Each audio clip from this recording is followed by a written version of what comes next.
Поширок аспект, ако погледнете во какви околности се водеше економијата и ако секој реално и непристрасно погледне на тоа, нема да има такво мислење како што некои обвинуваат дека сме назадувале во економијата. Следното обвинување е меѓуетничките односи се нарушени. Јас исто така не можам да забележам нарушени меѓуетнички односи. Гледам партиска борба помеѓу партиите на власт, во опозиција, сакате земете ги етнички различни и така натаму, таа била, е и ќе биде. И е нормално и е добро да биде. Нормално да е во некои нормални граници, нели? Но каква нарушени меѓуетнички односи не можам да разберам. Јавната администрација е нереформирана. И ние правиме се што е во наша моќ да ги доградуваме тие меѓуетнички односи. Значи не да останат на нивото кога сме дошле, туку да правиме проекти, активности со кои што ќе се подобрува состојбата, да речеме да го земеме Охридскиот рамковен договор. Како што има вработување по Охридскиот рамковен договор во овие години, немало претходно. Иако некои луѓе сметаат поинаку, ние се трудиме колку што е можно побрзо да го затвориме тоа поглавје, да ги завршиме сите обврски и да ставиме крај на поглавјето Охридски рамковен договор и да живееме во нормални услови согласно уставот на државата. Јавната администрација е нереформирана. Знаете што, тука направен е напредок, меѓутоа постои причина и можности за реакција. Народот која доаѓа на шалтер. Да. Јасно. Тука, не верувам дека и за другите нема простор за критика, и за економијата, и за што зборевме друго за сите овие теми. Сега јас нормално е да објаснам ситуации каде што некој намерно се обидува нешто да искрира. Меѓутоа, во овој случај и објективно постојат слабости во функционирањето на јавната администрација. Нам како држава ни се случува со години да добиваме од надвор модели што треба да направиме во судството и во јавната администрација за да се тие подобрат, оправат или како сакате земете. И тоа беше добронамерно правено и тоа беше правено со испробани модели што функционирале во други држави. Меѓутоа се покажа дека на Балканот тие модели не ги даваат истите резултати што ги даваат во Белгија, во Франција, во Германија, во Англија или во некоја таква земја. Што значи потребни се дополнителни адаптирања на тие модели. Да. Ние сега направивме, ја можам да направам список од чекори што ги преземавме за подобрување на јавната администрација. Меѓутоа не можам да кажам дека таа е до таа мера подобрена што јас сум задоволен или не знам граѓаните треба да бидат задоволни. Како што викате, граѓанинот тој на шалтер и тогаш му станува јасно. Тогаш му е проблем, да. Сега, има некаде тоа е подсредено. Јас слушам позитивни примери, отишле на шалтер најљубезно, најкоректно, на време се. Меѓутоа има многу примери каде што многу граѓани се жалат. И ние тоа го земаме многу сериозно и на база на тоа се трудиме да изградиме политики. Тука директно ја чувствува граѓанинот, државата тука ја чувствува на шалтерот. Ти се убиваш од работа на највисоко ниво. Тука на шалтерчето е тука. Кога политиката доле кога ќе дојде граѓанинот на шалтерот, некој пие кафе. Ќе не обрука до крај. Џабе све, нели? Тоа е тука доаѓа он до држава, не може да. Ја тој него ни познам на шалтер, што е? Сигурно. Меѓутоа имам проблем со неговото функционирање. Тој репрезентира. Да, тој ја не можам да познавам 100.000 луѓе, нели? Да. Што работат низ државната администрација, може да познавам 1000, 500, 200, ама не можам да ги познавам сите. Така што од тој аспект сега формираме односно не формираме, туку правиме ситуација во која што од неколку министерства се што беше поврзано со јавната администрација го префрламе во Министерството за информатичко општество, каде што тој е добил улогата на реформатор на јавната администрација. Поканивме експерт од Словенија, кој што пред неколку години бил министер за државна администрација, за јавна администрација во Словенија. Не, од овие од Надеж не. Не, нема врска со тоа. Да. Тој бил министер во владата на Јанша. Аха, окей. На Јанец Јанша. И во Европа важи за еден од најдобрите во правење и најефикасни во правење на реформа на јавната администрација. Ни го препорача Ерван Фуере, тој во тој период бил таму на служба. Го поканивме, го запознавме, видовме дека се работи за квалитетен човек. Подосна и го ангажиравме, мислам дека ни помогна некоја од странските фондации за финансирањето на него. Тој изготви еден акционен план, тој дојде право ја погледна состојбата, беше по многу институции, по амбасади, не знам, се направи комплетна слика. Тој се знае точно каде се отиде, даде добри препораки. Тие препораки сега ги усогласуваме со представници од Европската унија. Исто така добивме добри препораки и од Европската унија, дополнителни, и од нас. Многу е важно што ќе биде инпутот и од нас. Бидејќи ако нема добар инпут од луѓето што се тука на терен, повторно може да ни се случи модел кој што некаде перфектно успеал, но тука не ги дава очекуваните резултати. Така што сега сме фокусирани на тоа и мислам дека следната година во најголема мера ќе бидеме фокусирани на тоа, како што оваа година бев во голема мера фокусиран на судството. И зашто исто така има доста критики и зашто важи истата формула дека со години биле менувани устави, закони, прописи, не знам што перфектно функционираат во овие држави што ги направив, тука не само Македонија, во Балканот, Србија, Македонија, Црна Гора, Албанија и пошироко Бугарија не функционира тоа. Колку што те разбрав. Следната година еден од главните фокуси тие следување на јавната администрација во РМ. Почнувајќи дури и сега, но во текот на следната година ќе бидеме значајно фокусирани, еден од главните фокуси ќе биде на јавната администрација. Би кажал, ако дозволите, за судството неколку работи. Тоа сакав да го ставам за после, меѓутоа ајде може. Да, и го спомнавте во мислечини во делот каде што кажете што е критикувано.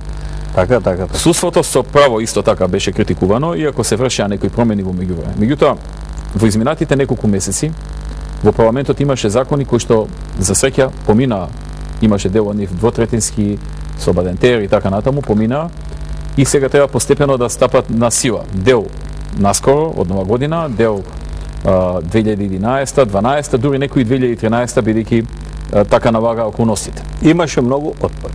Значи, меѓу другото, Шекеринска, не знам што, многу отпори. Зошто судиите да имале просек 8 и па нагоре.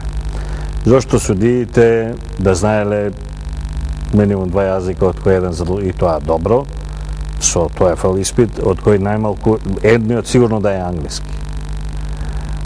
Беше има еден од условите судијата да посочи 50 луѓе по негов избор, кој тој ги знае и да рече еве овие 50 луѓе, а овие што го избираат по нивен избор од тие 50, 10 или 15 точно.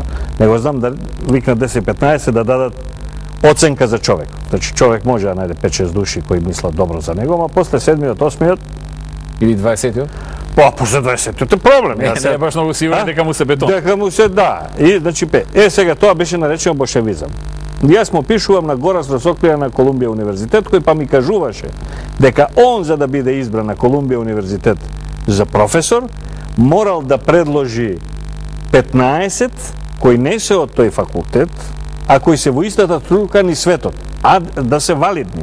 И сега викал луѓе, јас кои не ги знам, а кој гледам дека се цитирам еден со друг во научните трудови, им кажувам, Колумбија ќе ве контактира, не ни знам човекот што ќе. На база на делата што ги направи.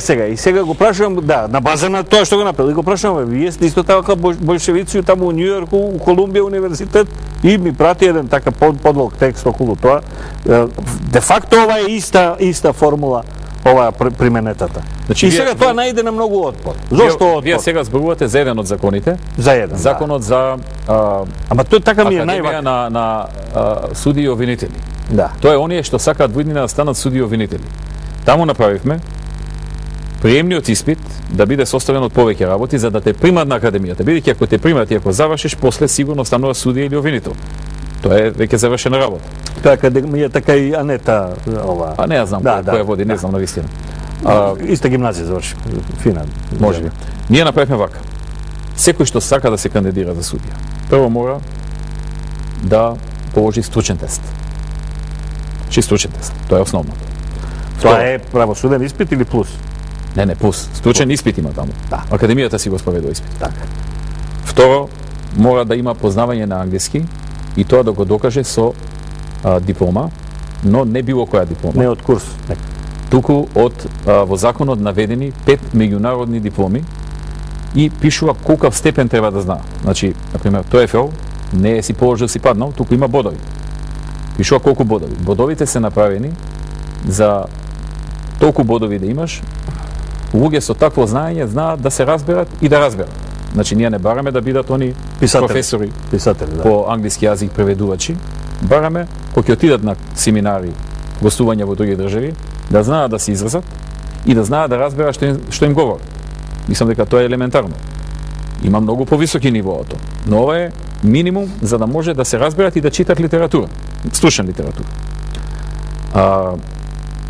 Побаравме исто така да и влезе во законот да имаат минимум просек 8 на факултет и на постдипломски. Значи мора да има завршено и магистратура. Не само факултет. И тамо да е Затоа што судија е тоа. Утре ќе ви зависи животот од него. Така е. Треба да биде човек Судбината. со повисок капацитет, со поголемо знаење, со поширок поглед, да може да прочита странска литература, да може да отиде со колеги од странство да размени мислење, да научи нешто. Понатаму ставивме да има да полага психолошки тест. Затоа што теоретски може да се случи некој Да не е токму. психолошки не доволно силен да помине и после да се гледаат последиците. Тој психолошки тест планираме да го преземеме од Холандија. Тие имаат таков психолошки Имаат за тест. судиите. И ние не би оделе ние да го измислуваме, ние би сакале Само да се земеме превед. нешто што е веќе изработено и меѓународно етаблирано. прифатено. Да. Исто така, она што вие го спомнавте, воведовме тест за интегритет. Тоа го преземавме од Америка како идеја. Таму има проверка на интегритетот. Една од најважните работи за иден судија и обвинител е да има личен интегритет. Тука има писмен дел и има дел на распрашување за кандидатот. Во Америка нема ограничување на 50. Во Америка тие кои што треба да донесат одлука дали да го одберат или не, За судиите, за збориме, не судија или професори. обвинител, може да се распрашаат кај кого сакаат. Но ние проценивме дека кај нас може да, со обзир на помалиот, да речеме, развој во тој дел, може да се случи да се злоупотреби. Например, да прашаат само луѓе што не го сакаат некој човек, или само луѓе што перфектно го сакаат. Затоа рековме нека даде тој 50 луѓе што го познаваат.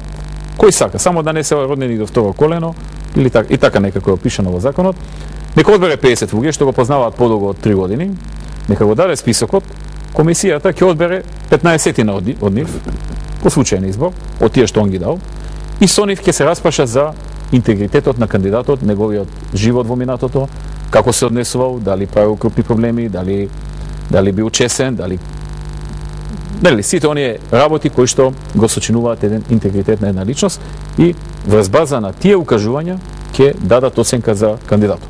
Така што има протести заради ова, бидејќи Што е лошото да би знаете што, има луѓе што уште детето само што се родило, веќе они се убедени Знаат дека дека ќе е неговото судија. дете ќе биде судија. И сега одеднаш ти му викаш, слушај, за да биде судија, треба да знае англиски вака и вака, треба да има минимум 8, треба да положи стручен тест, треба да е психолошки силно и да помине тестови и треба да е со силен интегритет и тоа да се докаже на специјални тестови. И он вика, чекај, јас како така, јас сум мокен човек, јас сум биде роден ќе уште судија. пред да се роди дека оно ќе биде судија. нема. Јас сум мокен, јас сум во таа партија, во таа фирма или не знам што, имам многу пари и не може тоа така. Особено што му викаме, тестовите по англиски мора да бидат од меѓународни институции. Не може да отиде во некоја локална, да плати и да добие. Секоја чест на многуте локални кои што тоа не го дозволуваат, но по некои Има и кај да може. има и такви, да. Така што на многу луѓе не им се допаѓа тоа. Меѓутоа, крупните промени не се само во тој закон. Мене ме интересира Ние донесовме околу ефикасноста на судството. ние Оној дел ме интересира за брзо донесување, Ние за брзо донесовме решение. голема група на закони, точно не ги знам, десетина закони, измени на десетина закони. Речиме законот за процесна постапка токму тоа. Сега веќе со новите закони, Околу ефикасност. ефикасност. Значи, да збориме околу брзината на За решавањето. се е ставено рок. Судијата има рок за се. За Не може колку? он кога сака да го развлекува предметот, да го става во фиока или слично. Кој ќе го добие предметот, кој што мора да го добие по пат на софтвер. Значи софтверот да одреди кај кого паѓа, да нема местење. Да, дај ми Кој ќе го го. добие предметот, има рок. Во кој рок мора да закаже рочиште? Во кој рок мора да биде некој второ рочиште? Во кој рок ако пропадне тоа судење мора да се закаже ново? За се има во законот, не во подзаконски акт, напишано рок. Понатаму, доколку го пречекори рокот, председателот на судот е задолжен да го извести судскиот совет.